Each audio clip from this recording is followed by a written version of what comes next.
Descendo do elevador após o jogo aqui no Paraguai entre Fluminense e Cerro Porteño, um empate por 0-0, eu encontrei um torcedor do Cerro Porteño, na verdade 3, mas um era o que estava falando, e, enfim, ele comentou assim com outro cara que estava do meu lado, falando: qual é o nosso próximo jogo agora? É o fora de casa? Ele fala: é em Lima contra o Alianza. E ele fala: esse é um jogo crucial e o jogo contra o Colo-Colo na última rodada. E por que eu tô abrindo falando isso daqui? Porque o Cerro Porteño queria vitória, jogava em casa, e no grupo do Ninguém Faz Gol, o Cerro Porteño, no final das contas, saiu feliz com o empate por 0-0 com o Fluminense, com o time campeão da América e com o time que é líder do seu grupo na Libertadores. Do outro lado, e eu comecei com a visão que o Cerro Porteño tem desse empate, porque do outro lado a gente sempre tem que entender o que eles queriam. O Fluminense entrou num jogo em que não tinha vontade de empatar, mas o Fluminense tinha vontade de não perder. Estava muito claro isso.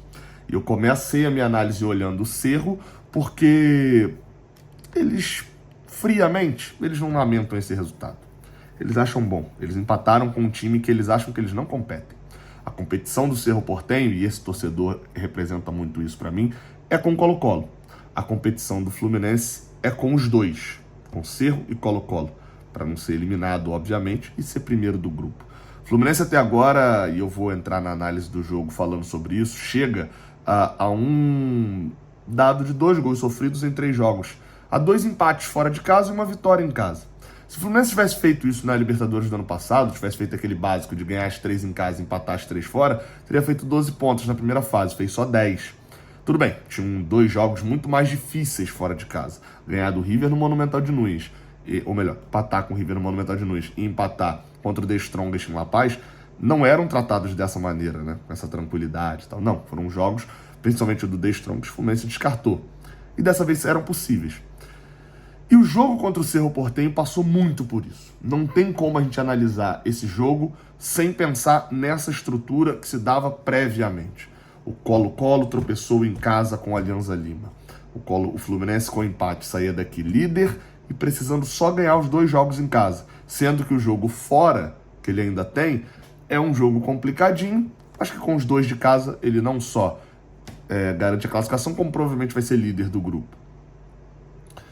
O Cerro Porteño estava feliz com o empate contra o campeão da América, porque sabe que ganhando a Alianza Lima no Peru, tem grandes chances de entrar precisando de um empate contra o Colo-Colo aqui no Paraguai. E o jogo se desenrola a partir disso. É um jogo chato, é um jogo preguiçoso, onde os 2 times, lá no fundo, se chegasse o documento antes do jogo, ninguém tá vendo, e ó, a gente não joga e assina um 0-0. Topa. Os 2 assinariam em segredo. Óbvio, ninguém entra para empatar. E é por isso que a gente viu um início de jogo onde o Fluminense tinha a posse de bola, queria fazer o seu jogo de controle, e surgindo uma ou outra chance, uma outra oportunidade, o Fluminense ia lá para matar o jogo. Mas não era um desespero total. Do outro lado, um Cerro Porteño que foi para sua característica do Manolo Jiménez. Um 4-4-2, botou o Thuram para tentar aproveitar a bola aérea e foi para cima do Fluminense muito mais nos contra-ataques. Tinha a velocidade do Iturbe de um lado, do Domingues do outro, os 2 laterais, principalmente o Arsamendia, né? Esse passando muito, atacando muito pelo lado esquerdo, centralizando por várias vezes para trabalhar com o Peralta. Mas eu confesso que eu esperava mais cruzamentos da equipe do Cerro Porteño, forçando o Thuram. Na verdade, a única cabeçada extremamente perigosa da equipe do Cerro é no primeiro tempo, e eu confesso que eu não vi o replay dela, mas o Lessa me falou que foi o Pires da Mota que deu essa cabeçada. Uma defesa monumental, espetacular do Fábio. E essa é a grande diferença entre você ter um goleiro normal, um goleiro ok, um goleiro show, e um goleiraço, um craque. O Fábio não tá fazendo uma grande temporada, mas é um dos melhores do time nessa temporada. Isso diz muito sobre o time, inclusive. Defesaça, e é aquele tipo de defesa que garante ponto. Se a gente não tem 3 pontos, a gente pode botar na conta da postura do time, da vontade do time e do desempenho técnico de alguns jogadores que eu vou falar já já. Se a gente tem 1 ponto, a gente pode botar na conta do Fábio com essa defesaça no primeiro tempo. Seria outro jogo se tomasse um gol ali. Bem, eles tiveram... Aliás, no segundo tempo. Tô falando do primeiro tempo, mas é no segundo tempo. Porque no primeiro tempo o Fábio fez boa defesa também. 2, por sinal. Uma num contra-ataque deles, que o Felipe Melo consegue chegar primeiro do que o jogador do Cerro. Mas depois... Vai lá.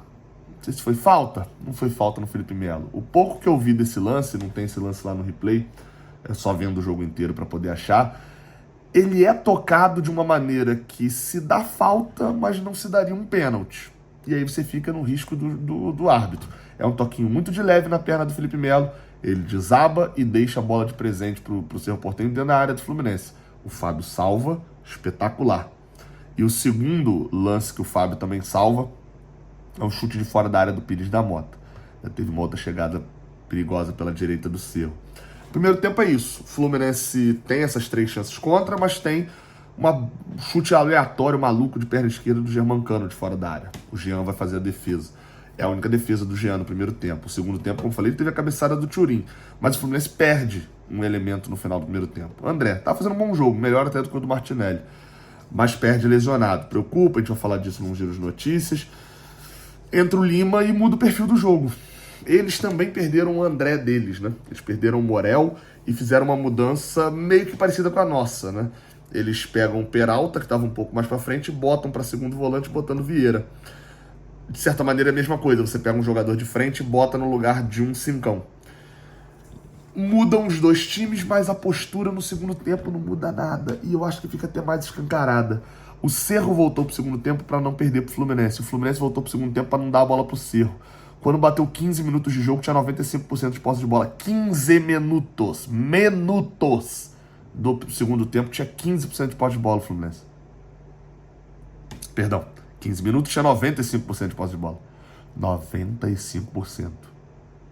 Isso quer dizer que, quando tinha 15 minutos, o Cerro Porteño, até aquele momento, tinha ficado com a bola cerca de 1 minuto e meio, mais ou menos. 1 minuto e meio seria 10%. 2 minutos, mais ou menos, com a bola. O Fluminense tinha um domínio completo da bola, não do jogo. Tanto que o Cerro chegou a pressionar nessa cabeçada do Pires da Mota. Mas a verdade é que o segundo tempo é um grande... quase nada acontecendo.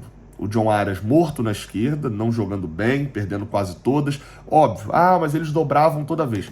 Quando não dobraram, o John Arias também não passou. Não ganhou do Benítez por lá. Marquinhos também num dia um pouco menos inspirado, né? Não vou dizer que jogou mal, correu bastante e tal, mas não foi. Tinha que marcar o Orçamendia também por várias vezes.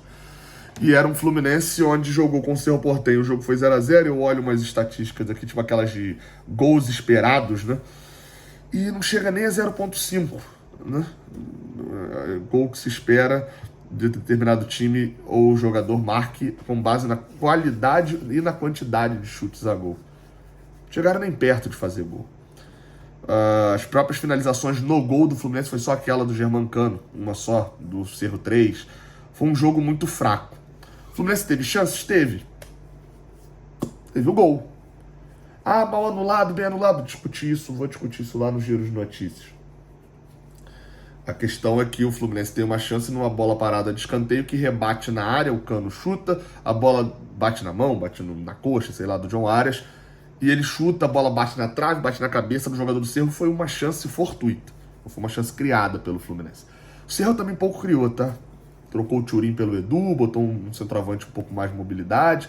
As mudanças foram acontecendo, o Fluminense precisa tirar o Felipe Melo. Diniz olha para o banco e pensa, eu vou reforçar a bola aérea, não vou no Felipe Andrade não. Escolhe Antônio Carlos, que falha logo no primeiro lance. Já rola um desencontro na marcação pelo lado esquerdo, porque o Manuel vai para o lado esquerdo, e aí do lado direito é o Antônio Carlos quem entra. O Samuel Xavier estava passando, não tem cobertura, e por isso o Antônio Carlos falha no primeiro lance, mas no segundo já não é culpa de ninguém, é culpa dele mesmo. O Fluminense perde muito no segundo tempo. Sem Alexander, sem John Kennedy.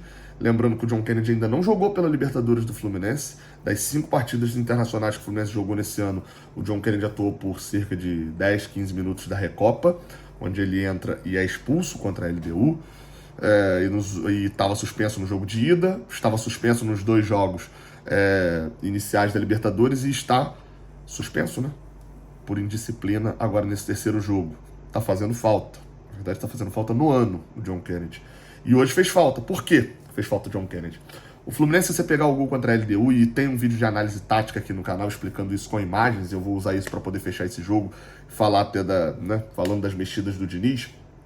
Você vê o último vídeo de análise tática que eu lancei, eu cito um fato que é: o Fluminense utiliza por várias vezes de botar um segundo centroavante na área quando o jogo está mais fechado, para tentar gerar a bola várias vezes, e esse segundo centroavante se juntar ao Germancano e às vezes até pressionar a zaga adversária a ponto deles ficarem no mano a mano. E aí um outro jogador de meio de campo chega dentro da área como o elemento surpresa. Ou seja, normalmente esse jogador pode ser o Paulo Henrique Ganso, só aconteceu até contra o Vasco, de certa maneira, o Ganso surgindo na área sozinho. Aconteceu com o John Arias no jogo contra a LDU e aconteceu em algumas outras vezes, algumas até que não deu muito certo, contra o Alianza Lima também lá tinha acontecido. No jogo de hoje tem um lance muito claro que é uma inversão de jogo, a bola vai pro John Arias, isso no segundo tempo, lá do lado esquerdo. O John Arias domina e ele tá pela primeira vez no mano a mano com o Benítez. Não tem nenhum dos volantes, não tá o Pires da Mota, nem o Morel, nem voltando ali o Domingues, não tá ninguém lá em cima dele, tá só ele e o Benítez. Então o que precisa acontecer? Um dos zagueiros, o Baez, o zagueiro que estava fazendo a marcação, vai dobrar em cima do John Arias. A ordem é: dobra em cima do John Arias e não deixa ele jogar. Ele corta para dentro e aí se tem lá na ponta esquerda de ataque do Fluminense o lateral direito e o zagueiro deles, e o outro zagueiro, que é o Eduardo Brock, que estava marcando o Germancano, tem um espaço gigante entre os dois zagueiros. Porque um zagueiro está na lateral e o outro está no miolo da área. E não tinha ninguém passando para dentro da área. O Ganso não estava fazendo essa função. O Ganso foi muito mal no jogo. Foi. Às vezes o Ganso parece que escolhe os jogos para não jogar. Né? Eu já fiz essa crítica aqui, inclusive, num jogo lá em Volta Redonda. Mas hoje, claramente, se o Ganso, ou ontem, né, no caso para vocês, se o Ganso escolheu ou não jogar, eu não sei. O fato é que o jogo era ruim para ele. E ele não jogou.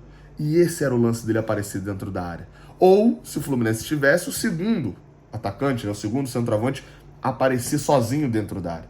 Forçar, se tem um segundo centroavante, o zagueiro deles ficaria nesse segundo centroavante, lá no John Kennedy. E o John Arias teria mano a mano com o Benítez. Como não tinha, o zagueiro sai e poderia ter aparecido o elemento surpresa. É aí onde o Diniz decide botar o Renato Augusto. Não funciona, o Renato não tem esse perfil. Até tem um bom chute ali de fora da área que quase acaba gerando uma chance ali. O Fluminense bate na cabeça do zagueiro. Hoje, ou ontem, né, faltou ao Fluminense vontade de ganhar o jogo, a vontade de empatar ou não perder era maior do que a vontade de ganhar. Ou seja, faltou uma postura, essa vontade e tal, esse desejo desesperado pela vitória. E faltou ao Fluminense qualidade também. Faltou ao Fluminense repertório de elenco. O Renato voltando de lesão não é para ser a principal peça para entrar no sistema ofensivo. O Douglas Costa entrou muito mal. E num dia onde o Douglas Costa entra muito mal tecnicamente. O John Arias, toda vez está com dobra de marcação, também perdendo todas tecnicamente do outro lado, vai ser muito difícil o Cano ser abastecido. Em que pese a única finalização do jogo ter sido dele. Então o Fluminense foi um time sem inspiração, sem transpiração, né? Por mais que pode ter corrido muito, correu muito mais para marcar do que para atacar, mas saiu com um ponto no bolso. Eu volto lá para o início da análise. O Fluminense segue sendo favorito, depende de 2 vitórias em casa para se classificar. O Felipe Melo, há um tempo atrás, e essa foi minha pergunta para o Diniz, eu citei isso na pergunta, o Felipe Melo, há um tempo atrás, falou que não perder era muito mais... Alguns jogos o Fluminense precisa aprender a não perder. E ele cita o jogo do River no ano passado. Talvez esse tenha sido o jogo que o Fluminense aprendeu a não perder pro Cerro aqui. Não sei, mas me parece que era muito mais possível, com o interesse, com a dedicação, ter ganhado do Cerro aqui e não só não perdido. Era muito mais fácil ter conseguido não perder do Cerro aqui do que era não perder do River lá. Até porque o não perder lá eliminava o River. Acho que a falta de repertório técnico no banco é compreensível. O Arias oscilar, o Douglas Costa não entrar muito bem, o Renato Augusto também não entrar tão bem voltando de lesão, a falta de opções porque os jogadores foram afastados por farra, eu acho ok, beleza, acontece em alguns jogos. A falta de vontade de ganhar me incomodou. É isso, essa é a minha análise, ficou um pouquinho longa, mas espero que vocês gostem. Deixa o like aqui embaixo se gostou, se inscreve aqui no Raiz Tricolor. Acho que esse é um dos últimos vídeos que eu gravo aqui em Assunção, depois de passar aqui a semana toda. Nessa sexta ainda vou para São Paulo. E porque domingo tem Corinthians e Fluminense lá na Arena Corinthians. Tamo junto. Até a próxima. Valeu.